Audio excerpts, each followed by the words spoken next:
You probably know that there is nothing resolved about the Donald Trump Russia scandal. Currently, there are 3 investigations. There's a House committee, a Senate committee, and the FBI at minimum. Somehow, though, Sean Spicer, Trump's harebrained press secretary, has gotten it into his mind that the Trump Russia situation is case closed. Nothing to see here. Everybody's been cleared. He was asked about inquiries on the matter in a recent press briefing, and he declared that everybody who's been briefed about it has said that there's really nothing here. There's no coordination. There's no connection between Trump, Russia. This is a done deal, which is a surprise to anybody who's aware of the minimum 3 investigations that are going on. Here's Sean Spicer himself. Every single person who's been briefed on this, as I've said ad nauseum from this podium, that they've been very clear that there is no connection between the president or the staff here and anyone doing anything with Russia. Every single person who has been briefed on this situation with respect to the situation with Russia, Republican, Democrat, Obama appointee, career, have all come to the same conclusion. Where is Spicer coming up with this stuff? It couldn't be more opposite case closed. I feel like we've barely even started to get to the bottom of this. And even the people involved in the investigations are saying it could be a while until these investigations are finished. And the thing is, if the White House wasn't actually concerned, you'd think they would just say, well, there's an investigation going on. We're going to cooperate. We're willing to see what the evidence is. And we make our support decision it because then. it's going to clear us. Yeah, we're going to be proven innocent by the end of this.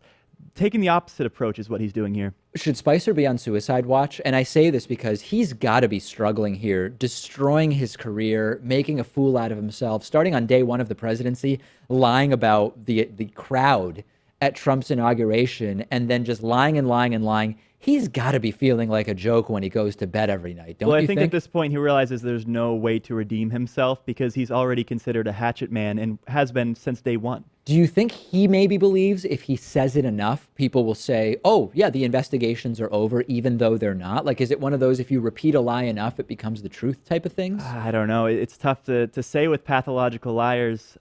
He could. He definitely could. Do you believe he is personally a pathological liar, or do you think he's just basically doing the bidding of Trump and the administration, and he recognizes that this is BS? I think it's more likely that Donald Trump is a pathological liar, and Sean Spicer just has to say the words of the president directly. Although Sean Spicer has tweeted out his passwords twice, and that's not exactly what somebody who yeah, I don't get that. Maybe we shouldn't even rehash that, but he did twice tweet out passwords to different It's just that things. when you change your password, it's never asked if you want to tweet that out to everyone. Like, that's never an option. Sometimes when you finish a booking on Expedia, it says, press this button to tweet to your friends that you're going to Mexico or something like that. When you change your password, you're not usually given the option to say, hey, let your friends know what your new password is type of thing. And yet somehow he managed to tweet out his password twice. Discuss this with us on our Reddit discussion forum, davidpakman.com/REDDIT. Today's episode of The David Pakman Show is made possible in part by Warby Parker eyeglasses. Warby Parker recently did the right thing and ditched advertising on right-wing conspiracy website Breitbart, pulling their ads off. And you can get the free 5-day home try-on from Warby Parker. Check out their glasses. I use them when I'm not wearing contact lenses. I started with the free at-home trial. They send you 5 pairs of glasses. You see which ones you like, you send them back, and whichever one you pick, they will put your prescription into. I like this because I can actually show the glasses to other people and not have to just decide on the spot like in an eyeglass store. The eyeglass industry is controlled by very few corporations that keep the prices very, very high, even over $300 for prescription glasses. With Warby Parker, they start at just $95. Mine costs that, including lenses. And for every pair sold, they give a pair to someone in need. So to try the 5 pairs and support the David Pakman Show, go to warbyparkertrial.com/TDPS.